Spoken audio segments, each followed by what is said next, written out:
I was cheated on by my ambitious wife who promised to change, then slept with her infamous client. My wife is a careerist, yet her love of work has wrecked her, and she now regrets her bad actions. One evening, my wife arrived home late from work as I was watching breaking news on television. "Boyd, you won't believe who hired me to represent them today," she said excitedly.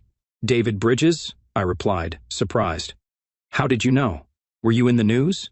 I pointed at the television hanging on the wall. She looked at the screen, and there she was. However, it was an older photograph, most likely obtained from the firm's website. That was her. She had joined David Bridges' team of lawyers. It came as no surprise. Before I urged her to quit working 100-hour weeks, she was one of the best celebrity defense attorneys in the country. I wasn't some primitive guy who was against his wife's career. I just wanted to spend more than a short moment with her every month. It's been 2 years since then. She was representing a senator accused of murdering one of his staff members. I sensed his guilt, and I doubt she was totally convinced of his innocence. Nonetheless, she meticulously analyzed every piece of evidence, looking for even the smallest clue to use in his defense. In the end, she was able to get a hung jury for the defendant. The district attorney's decision not to retry him astonished the nation. I presented her with divorce papers during the trial. On the third day, she had spent sleeping in her office. Eventually, she asked me what she could do to save our relationship. I suggested that she quit her employment. Despite being in our late 30s, we were financially secure with more money than we could possibly spend, and some of our riches came from her clients. I also enjoyed a great career as a radio talk show host. My syndicated political talk show ranked in the top 10 nationally and was #1 in some locations. She agreed to lower her workload to a consulting position and committed to starting a family alongside me. While she listened to the experts debate her client and the possibility of assisting in his exoneration, I cuddled our son, Mikey. The term "get him off" bothered me. It conveyed uncomfortable connotations. I never suspected her of infidelity. She cherished her reputation too much to have extramarital affairs and avoided any behaviors that could ruin her image. My issue was not her loyalty, but her unwavering commitment to her work. My thoughts were noticeably bereft of the assumption that her love for me would keep her from stress. I was positive she cared about me, but her primary interest was her career. Her consulting career made her a popular guest on TV discussion shows, where she provided legal insight. She used to appear on television every day, delighting in the spotlight. "Are you upset?" she inquired during the commercial breaks. "What are your thoughts?" I complained. "Mikey has to be changed." Taking our youngster to his room, I left her unsure how to respond, which suited me perfectly. I enjoyed keeping her off balance. She lived on control, and I enjoyed disturbing her routine. She followed me, hoping to reassure me. "It will not be as previously." "I'm not the team's leader, but rather one of its members," she said. I responded noncommittally. He concentrated his attention on Mikey. "Here you go, little man, all clean and dry." Mikey giggled as I teased him, which made me smile. I blew a raspberry on his round tummy, which elicited even more laughter from him. "Boyd, it's only a tax evasion case. They only need my help in picking the jury," she said.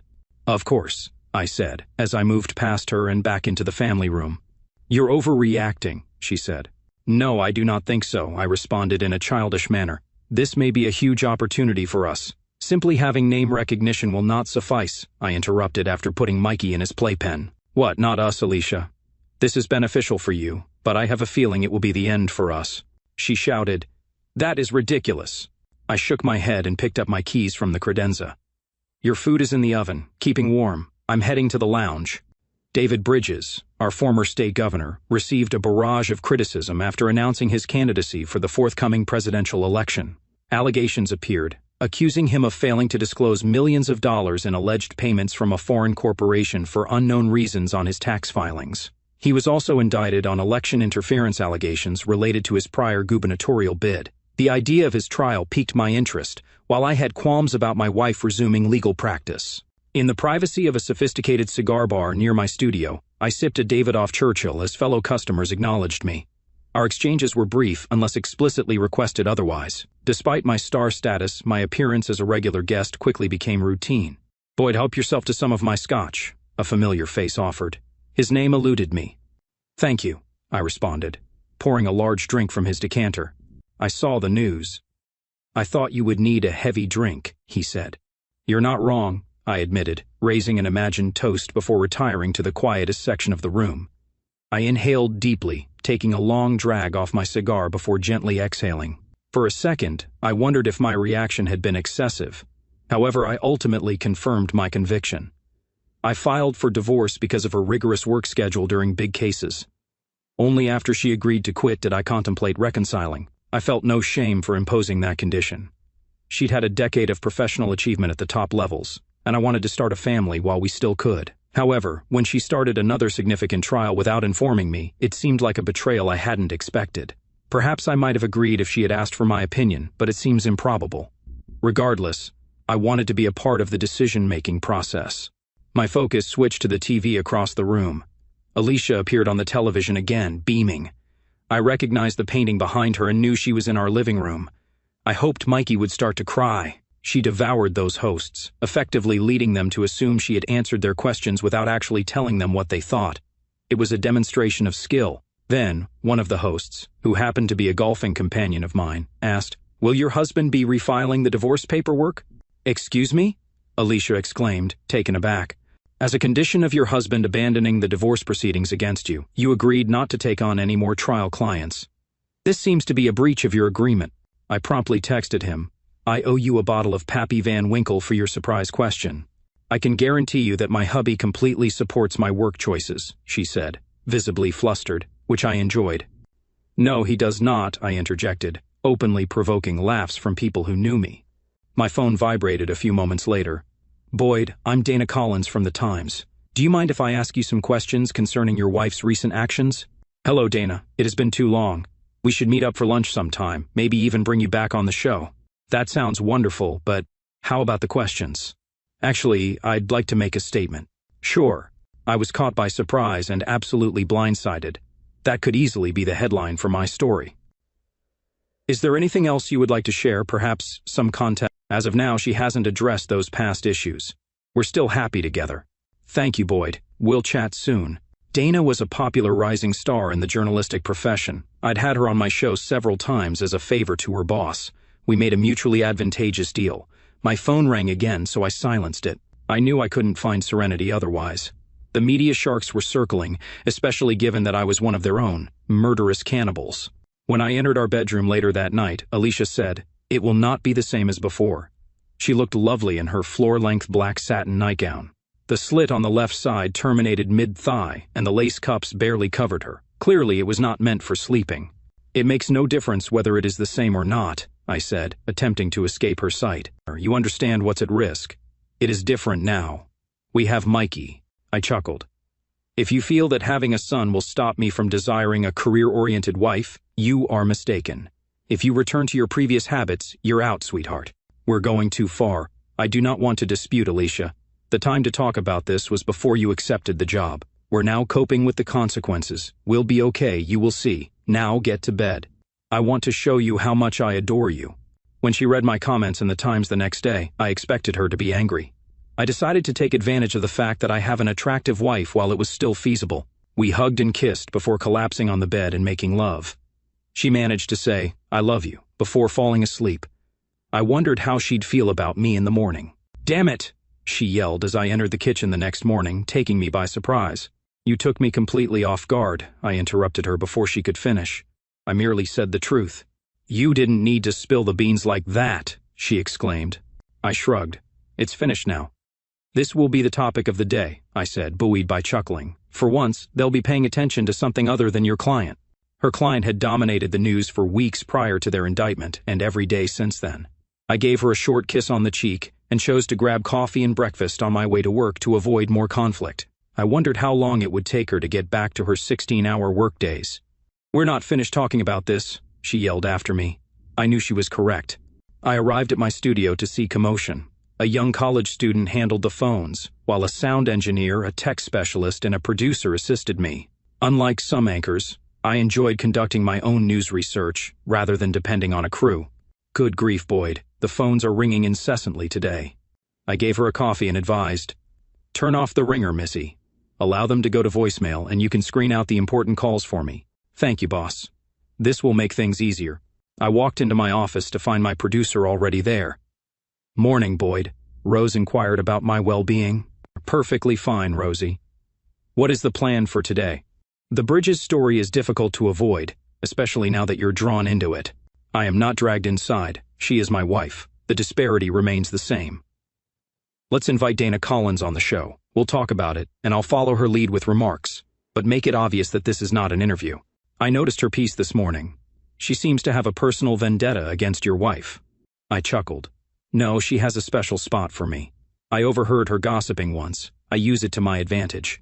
Boy, don't play with her emotions. I assumed this metropolis would have chewed her up and spit her out by now. Don't overlook a farmer's daughter, she's as tough as nails. All right, I'll contact her and set things up. Thank you, Rose. Also, see if Dan Nanja can join. I loved what he did to my wife on his show last night. Having contacts is really beneficial. Okay, Boyd, you'll be on air in 5, 4, 3, and 2. Rose motioned toward me as the on-air sign lighted. Good afternoon, listeners. I'm Boyd Baxter, your entertaining host. Dana Collins of The Times joins me in the studio today. Hello, Dana. Hello, Boyd. I'm delighted to be here, especially given what's happening with your wife. She smiled slightly, and I shook my head. She was wearing a short skirt, legs crossed, revealing a glimpse of her stocking top. I've always liked a good pair of legs, especially when dressed in black nylon. Yes, I thought you would bring it up. Indeed, my wife has agreed to work as a jury consultant for David Bridges' legal team. She no longer actively participates in courtroom representation. A jury consultant? Dana inquired. Is that the story she gave you? I gave her a glare. All she did was dangle her sneaker from her appealing foot and smile. It appears that your wife left out a few details. Bridges insiders tell me she's the newest member of their legal team, and she's taking the lead on defense. I could care less about what anonymous sources have to say. I never rely on them, I responded with a shrug. She chuckled. This is because you rely on stories from folks like me to fill your radio show. Whoa, I exclaimed with a note of fury in my voice. I'm not a journalist and don't claim to be. I simply conduct a show where I discuss my thoughts on the day's events. She smiled and made a quip. And today's event is your wife coming out of retirement to deceive you. Let us take some calls. I interjected, hoping to guide the subject away from perilous terrain. I was already losing control of it. Damn those legs. Line 1, you're awake, I said, avoiding a glance at Dana, who was crossing her legs in the opposite direction. I did not lie to you. I am merely a jury consultant. My wife's defensive voice came over the speakers. Well, if it isn't my lovely wife, Alicia. Hello, honey. I will be home on time today. We're eating pork roast for dinner. Dana joined in. Hello, Mrs. Baxter. You are well aware that my last name is Taylor, she retorted. After we got married, my wife decided not to add my surname. She had already built a professional reputation under her own name and chose to maintain it. Understood, Dana responded to Mrs. Taylor. Nonetheless, Alicia interjected, stop creating stories. My function on the legal team is exclusively to assist with jury selection. I get it, Dana replied. Okay, ladies, let's leave it at that. Alicia, we'll talk about this further at home, but let's move on to the next caller. Following the show, I yelled, that was a complete nightmare. Dana, slipping her shoes on, retorted, I felt things went nicely. She had removed them throughout the show to play with me, annoying me. You owe me for that, I muttered. She chuckled. How about I treat you to dinner? Forget about the pork roast. Her intense look unsettled me. I knew she had feelings for me, but it seemed like I was bait, and she was a hungry shark. I'll pass, Dana. Perhaps another time. I quickly exited before doing something dumb, avoiding supper with the stunning redhead. Back home, I prepared the roast by coating it in oil, combining my seasonings and rubbing them into the flesh. 30 minutes later, I placed the pan in the oven. I handed Mikey his evening meal and opened a beer. It was unbelievable, but I felt myself torn between trusting my wife and the anonymous source Dana indicated, and it was making me insane. A little more than 3 hours later, I had the table set, a delicious bottle of Chardonnay chilling in an ice bucket, and a flawlessly cooked roast waiting to be cut. Alicia still hadn't arrived home, but she was just 30 minutes late. While I ate my salad, the minutes passed, and she was now an hour behind schedule. There was no call or text from her. To keep the roast warm, I returned it to the oven and made myself a martini. Despite the temptation, I refrained from contacting her. When she arrived an hour and a half late, I knew there would be an argument, and I was determined to win. By the 2.5-hour mark, I turned off the oven and decided to dine out. The notification arrived 3 minutes after my steak was served. Where are you now? I set the phone down and took another mouthful of the nicely cooked steak. There's an inexplicable delight in eating a steak cooked at a high temperature. I was resolved not to let her intrude on my joy. 5 minutes later, another SMS appeared, this time just a question mark. I relished a mouthful of creamed spinach, delighting in the delectable flavors. That evening's meal was a success. 2 minutes later, my phone rang with a call. I forwarded it to voicemail, recognizing her irritation at being ignored. It felt like a silent win in our unspoken conflict. Wasn't I being mature? By the time my steak was gone, my wine glass was empty, and the last scraps of spinach were scraped from the plate, I still hadn't answered the third call. It was 9:30 p.m. when I pulled into my garage at home, and she waited in the doorway, arms crossed. I imagined she was upset and attempted to match her expression with a scowl. "Where have you been, and why do you ignore me?" she yelled. I chuckled. "You already know. Have you even remembered to take the roast out of the oven?" I walked into the kitchen and noticed the roast lying in the pan on the burner. "You haven't eaten. Typical. What did you have at work? Pizza? Chinese?" "Chinese. Look, things won't always be like this. I don't care what you were doing. I care that you were aware I was preparing dinner for us, and you did not call to let me know you would be working late. I apologize. You know how frantic things got when—" She halted. I replied, "Yes, I understand how it goes. I filed for divorce over that, remember? You always forget that you have a husband waiting at home, except that now there is also a child at home. Did you even realize Mikey wasn't here? I figured he was with you. Wait, where is he now?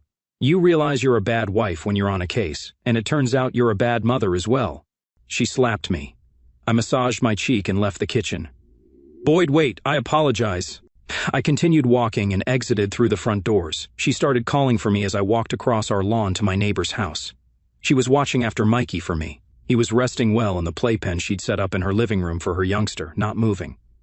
As I took him back to my house, Alicia remained mute and put out her arms, silently pleading for Mikey. "It is unfair. You should have told me he was next door. I could have spent some time with him when he was awake," she said. "Indeed, it is unfair. However, there is also the issue of you not informing me when you will be home. I was upset with you when I called into your show. You and that woman treated me disrespectfully. Speaking of which, please do not refer to my show as such. I loathe surprises. Therefore, we should always be on the same page. After all, we are supposed to be husband and wife." She lied. "Boyd, I am not the case's principal investigator. Only time will tell, right? I am going to bed." "Ever heard of James Anderson?" Dana questioned the next afternoon. She stopped me in the parking garage as I was heading to my car after the show. I felt like I was in a scene from All the President's Men. "No, should I have?" I replied. "He's widely regarded as the best behavior analyst in the country.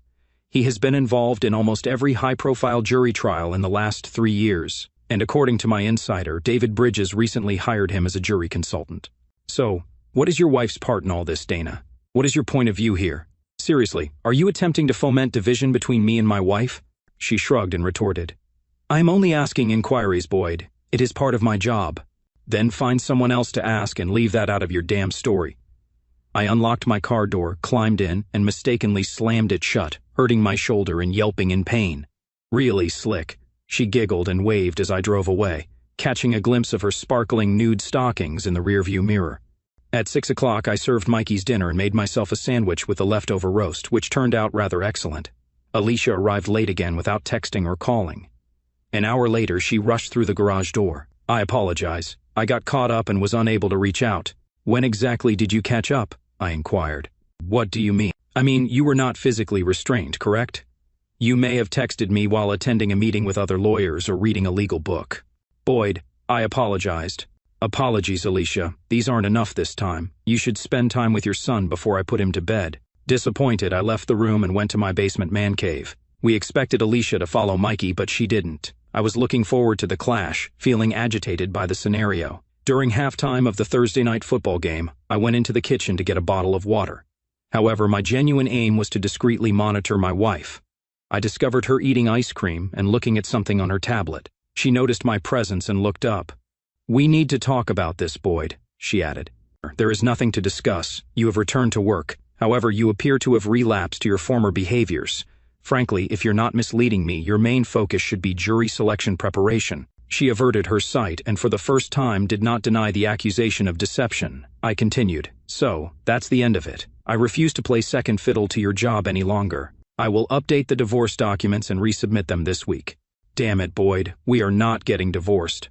I keep promising you that this time will be different." "Sure, 2 days into your new work, you're already late and not phoning in. It feels like déjà vu to me. It's only the beginning. Trust me, things will change. I have a lot of catching up to do on this case." "Catching up on what?" "You are meant to be guiding them on jury selection." "You don't understand, Boyd. There's a lot more involved than you realize. Yes, anything. I turned and walked away. She rushed in front of me and placed her hand on my chest. I swear it will not be like previously. Prove it. She grabbed me into a hug, tears flowing down her face. Despite my better judgment, I decided to give her another chance. It lasted for 3 days. On a sunny Sunday morning, I was playing peekaboo with Mikey when she entered the room. I need to go to the office for a few hours. I will be back by noon. What about our typical routine of church and breakfast? I queried, but she didn't catch the irritation in my voice. We'll forego breakfast and head to lunch instead. How about that Mexican restaurant at the Arboretum? She suggested.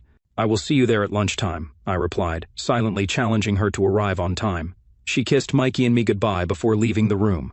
I turned to Mikey and asked, "So kid, what do you want to do?" He giggled as we resumed our game. At noon, Mikey and I were seated at the restaurant. I got a quesadilla starter and a Sprite for him, which he thoroughly appreciated. By 12:30, she was still missing. The waitress inquired, "Is there any word from your buddy, or do you want to place an order?" "No, just the check, please." "My small one is becoming agitated," I said, sensing the agitation of the packed eatery. The waitress rubbed my shoulder sympathetically, saying, "I understand how difficult it is to deal with restless children. I have 3 of my own." My phone rang while she walked away, but I ignored Alicia's call. Instead, she texted, "I am on my way. I will be there in half an hour." "Are you serious, Mikey?" I exhaled. "What will I do with her?" Unsurprisingly, he did not answer. I typed my reply, "I will not be waiting." I turned off my phone, paid the bill, and prepared Mikey for his journey to the car. It was time to take decisive action. I couldn't continue to let her lie and oppress me. I refused to allow her to represent me as the fool I once was. Granted, Mikey made a difference, but given her unpredictable work schedule, I was confident I could gain custody of him. A few minutes later, I strode through my kitchen, dropping my keys onto the table. Setting Mikey down, he dashed off like a wind-up toy toward the family room where his toys were waiting. The house phone rang, but I ignored it and followed him. Mikey adored his playpen, pulling himself up on its netting as he made his way into the family room. Well, looks like someone's eager to play in their little enclosure. All right, pal. As I settled him in, the phone rang once more. "Mommy won't be pleased, will she?" I teased. He giggled, clutching his see-and-say toy. "Mikey, someone wise once said, never interrupt your enemy when they're making a mistake. Mommy keeps making mistakes." All I heard in response was the see-and-say chiming, "The cow says moo." "Enjoy yourself, buddy," I said, tickling his side and eliciting a cascade of laughter. For some reason, the image of Robert Plant exclaiming, "Does anybody remember laughter?" crossed my mind. I made a mental note to listen to some Led Zeppelin later. I cracked open a beer, settled onto the couch next to my son, and powered up my cell phone. A slew of voicemails from my wife awaited me, which I promptly deleted without a listen. I was confident she'd reiterate everything once she got home. Dana Collins had sent a couple of urgent texts, but I brushed them off. Naturally, it took her 30 minutes, and I was on to my second beer by the time she entered the kitchen. Her hair was tied back in a ponytail, a departure from the morning. I gestured for her to hold off on the inevitable shouting match. "Mikey's asleep," I informed her, nodding toward the playpen where he was sleeping soundly. "He should be in his crib," she remarked, and I concurred, allowing her to escort him to his room. Meanwhile, I slipped into my car and drove off to the cigar lounge. Yeah, I know some might say I was avoiding the confrontation, but to me, it felt pointless. My marriage was essentially over. She had prioritized work over our family. As I sat facing away from the door, engrossed in an article about bridges, a voice startled me from behind. "You're not difficult to track down, Boyd." If I were evading detection, Dana, I wouldn't be sitting here. She positioned herself in front of me, settling into one of the leather chairs across a small table. "Have you tried this one?" she inquired, displaying her chosen cigar. It was a commendable selection. "No. But it comes highly recommended." "Yeah, that's what Nick mentioned." Nick, the proprietor of the lounge, always had a suggestion ready, particularly for an attractive woman. It seemed to explain how she gained access to the locked private lounge. Dana borrowed my lighter, and I caught myself glancing at her legs, unusually bare.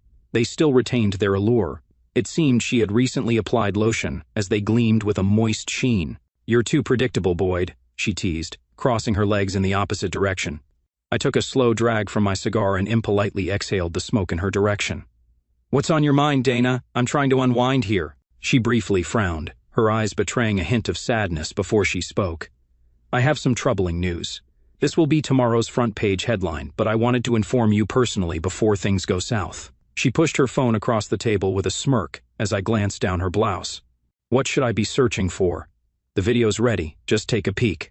She took a drag from her cigar, then coughed. My laughter halted midway when I played the video on her phone. It showed my wife and David Bridges kissing in an office. I threw the phone onto the table and leaned back. I'm sorry, Boyd, truly. But there's more. Why apologize?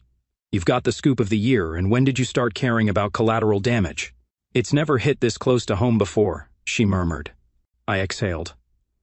Do you know what's the worst part of all this? She shook her head, and I fought back tears, forcing myself to look away. That jerk didn't even take a week to seduce her. He's also having affairs with the other 2 women on his legal team. I shrugged. As if it matters.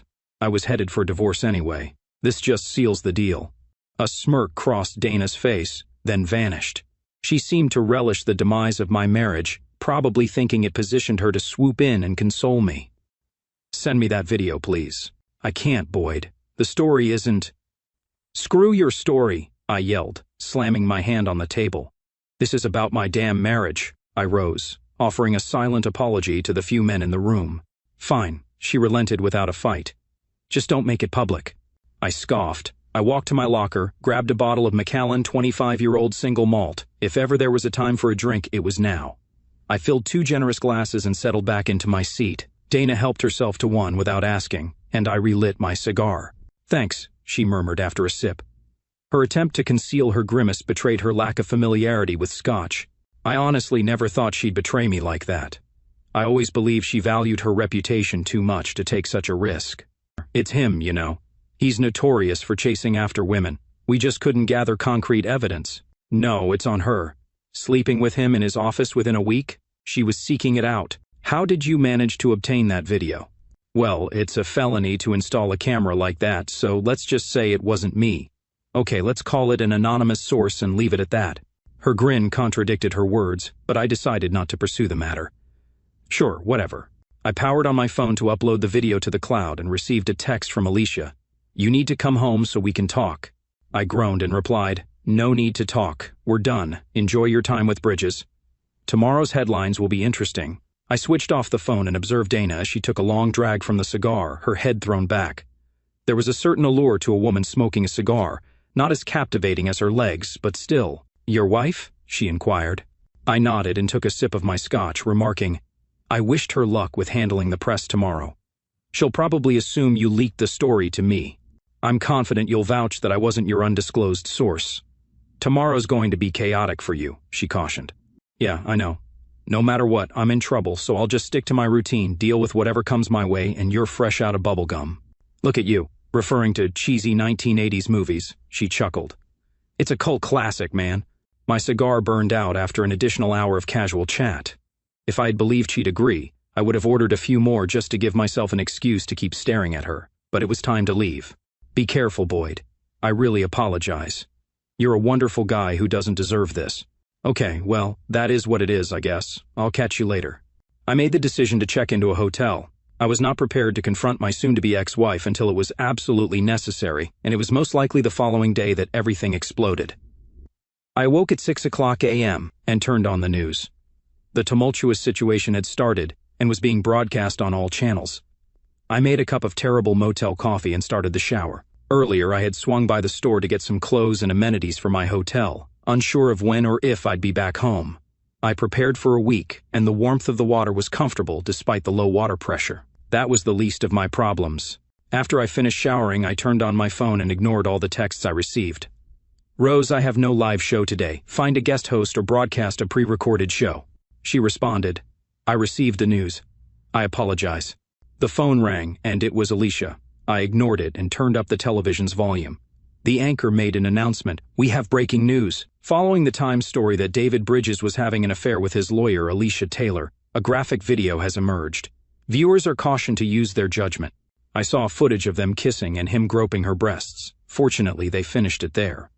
The co-anchor noted, this completely contradicts Governor Bridges' claim that he and his counsel were not romantically involved. We attempted to contact Alicia Taylor for comment but have not received a response.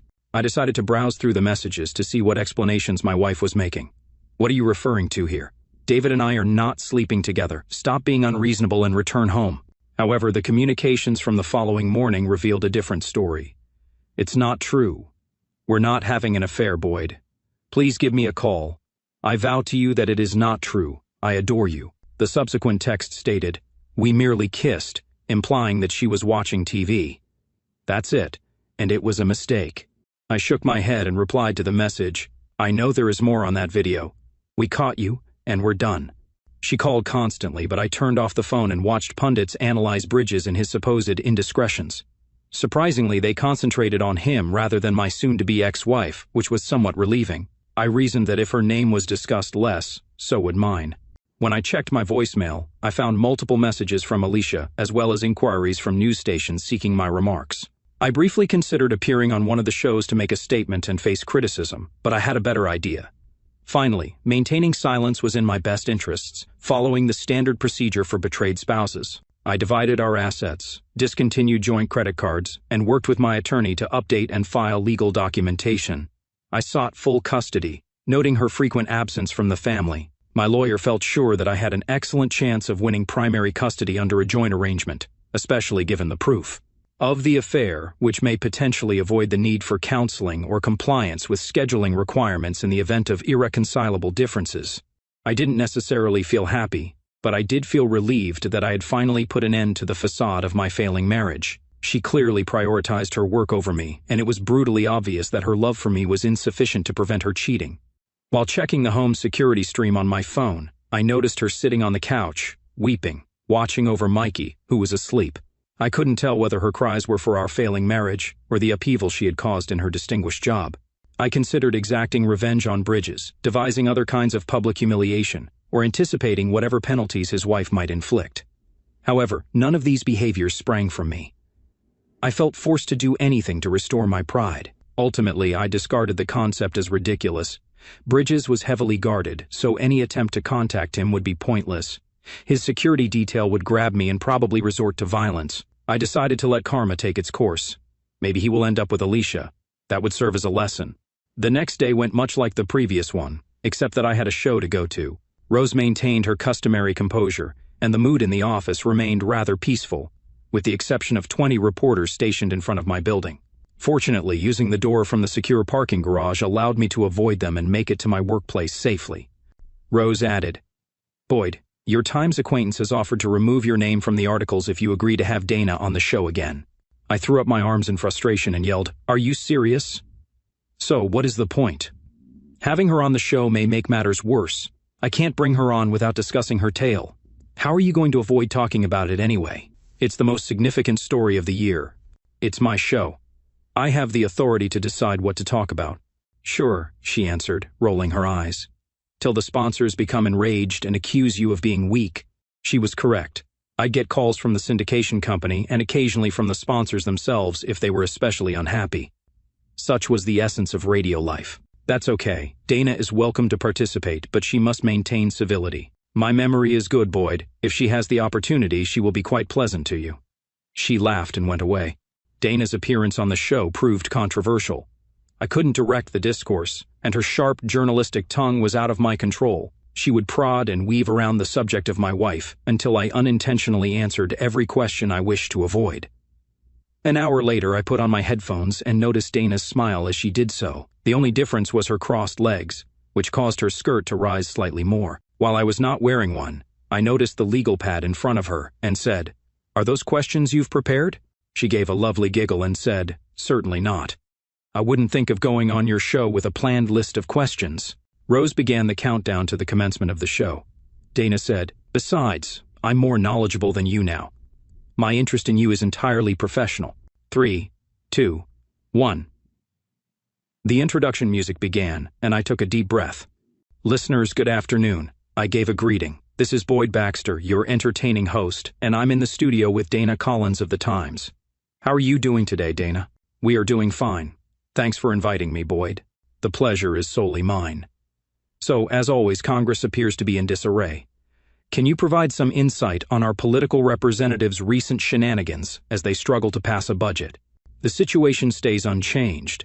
Defense advocates emphasize their own interests. Conservative factions want to decrease the budget significantly, while progressive groupings want to increase funding. Meanwhile, moderates seek funds for their various projects. Consensus is elusive, similar to hectic traffic in Los Angeles.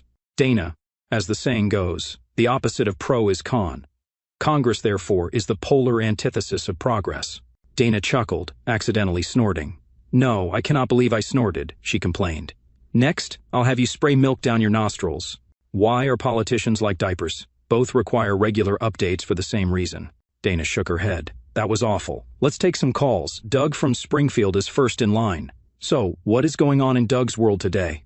"Hi, Boyd. I really enjoy your podcast. I'm sorry about your wife." "Many thanks, Doug." "Boyd, what can we do to improve our dysfunctional system?" "Something needs to change in the swamp of Washington. Implement term limits and perform asset audits for lawmakers before and after their tenure, Doug. Perhaps genuine progress can be made without the distraction of personal riches." Dana asked, "Do you believe that is going to happen, Boyd?" "Nope. No lawmaker from any party will vote in favor of it. Some may claim to favor it, but they know it is unlikely to pass because it will not even be put to a vote." She agreed, pointing out, "People like David Bridges believe they can do whatever they want. They consider themselves untouchable." I cringed at the mention of him but didn't say anything. She carried on, "They're hungry for power and money. They enjoy the admiration of their followers who eagerly agree with them and lavish them with praise. They advocate on moral high ground before getting involved in issues. It's repellent." "Tell us exactly how you feel," I gave a giggle. "I apologize if I struck a chord." She became softer. "It is what it is. My wife is being unfaithful. What else can I do but lose money to her and the attorneys?" A tiny smile appeared on her face and immediately faded. "Anyway, this is about internet sex. Annie is from Long Island. Annie, what's on your mind?" "Boyd, I just adore it when Miss Collins appears on your show. You two have a wonderful chemistry." I gave a giggle. "I'm a versatile person, Annie. It's like a pinch of salt. I give compliments on everything." Dana rolled her eyes but couldn't stop smiling this time. "Have you got any questions, Annie?" "Yes, it's a basic one, but it is for Miss Collins. Do you want to be a mother?" Dana looked perplexed and raised her arms in the air. "Annie, you asked an excellent question. Politics and my wife are uninteresting, so, Dana, what is your answer?" And Annie, you can't tell, but Dana's face is red right now. "I absolutely enjoy children," Dana responded, dodging the question much like the politicians she reported on. Annie gave a chirp. "You'd better. Boyd has that gorgeous little boy to consider." "Okay," I interjected to end the call. "Thank you for calling. At any moment to take care of certain bills. We'll be right back." "Oh my God," Dana let out an exclamation. "This will be a fascinating day." I moaned. Rose gave us a double thumbs up as if it were great radio. It most likely was.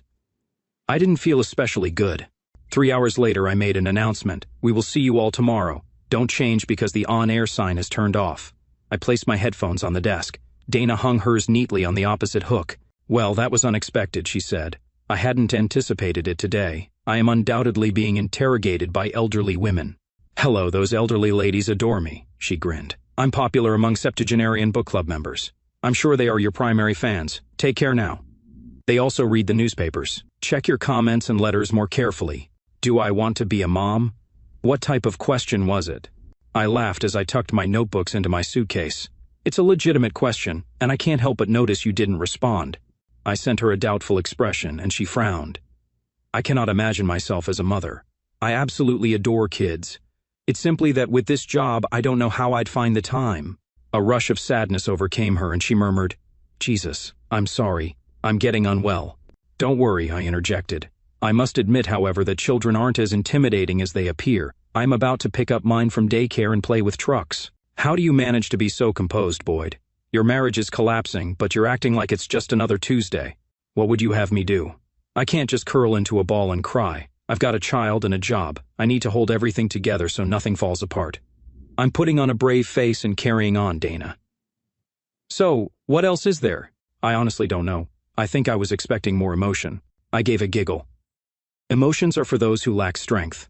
I didn't fully believe it, and she saw through me. She caressed my cheek, her expression shifting to a frown. "Forgive me, Dana. I have to go to childcare. Thank you for joining us again."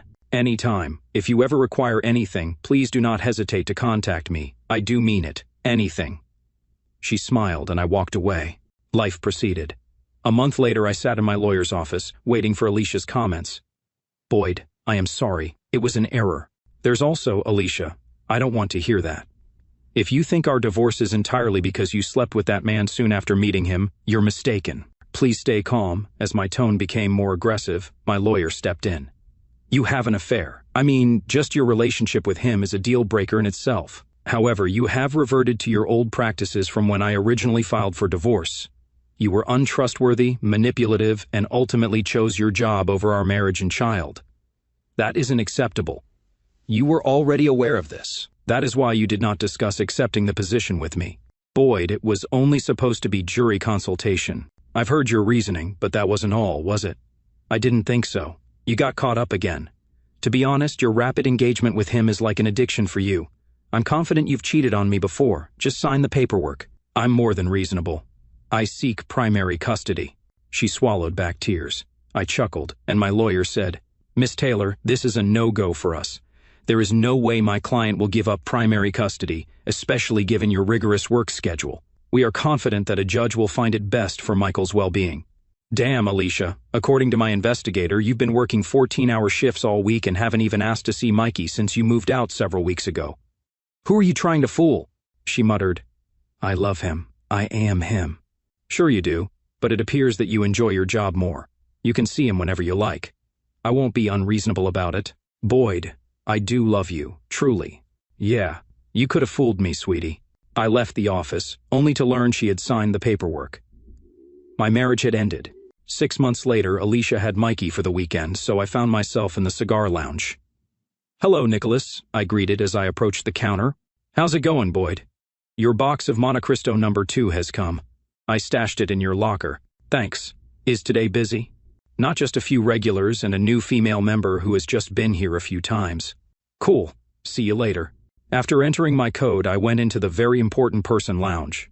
The aroma of cedar and lingering cigar smoke filled the air, calming me. I recognized the familiar people and, not observing any women, went to my locker to fetch my Cuban cigars. Hi, Boyd. It's been a long time since we last met. I grinned and took an extra cigar.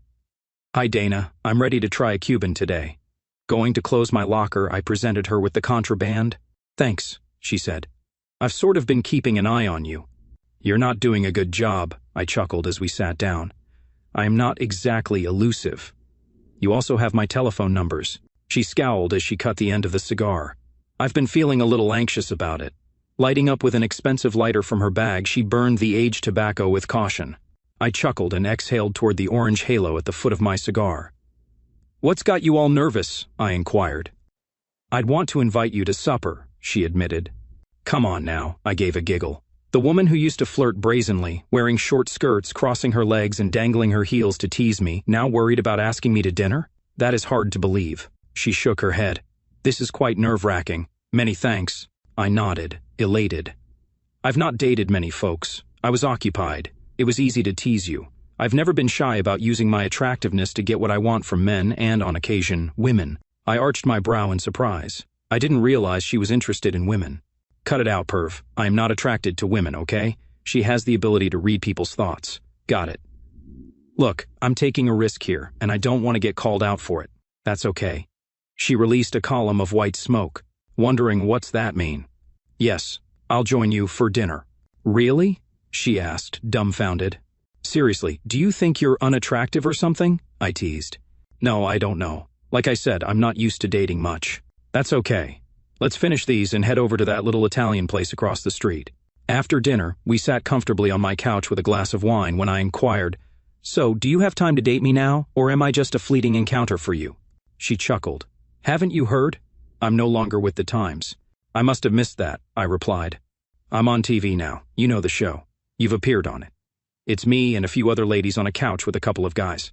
Yes, I enjoy that show. It's like candy for those of us who appreciate legs, I remarked. She laughed. I suppose it can be, although I opted for pantsuits twice last week. In that case, I might have changed the channel, I joked. We shared a laugh, and then she teasingly asked, So, you're a fan of my legs, huh? Don't pretend to be innocent. You know I love your legs, I retorted. What about my feet? She asked, turning around and placing her feet on my lap. I shrugged and put my glass of wine on the table. You're wearing jeans and socks today, not your nicest outfit, I teased. I escorted her to my bedroom, where she excused herself and went to the bathroom. I took the opportunity to check if there were any protective equipment in my drawer before getting ready. When I settled down on the bed, the room was dimly lit only by a table lamp. My excitement was palpable as I was looking forward to the appearance of a beautiful journalist. She and I indulged in a very cool moment that will never leave my memory. It was great. After that, we were lying on the bed, and I decided to gently hint to her that I wanted a relationship, but she apparently did not immediately understand. So I decided to answer directly. I mean, would you like this to become a regular thing? I'm currently accepting applications for a girlfriend, and so far, you're the only one I have. She replied, I would love to. Now I have more free time, and I'm ready to think about the long term. I'm ready to become a mom. Great, I said, but let's start with you becoming a stepmother, okay?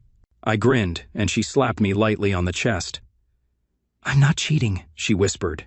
Me too, I confirmed, kissing her forehead again.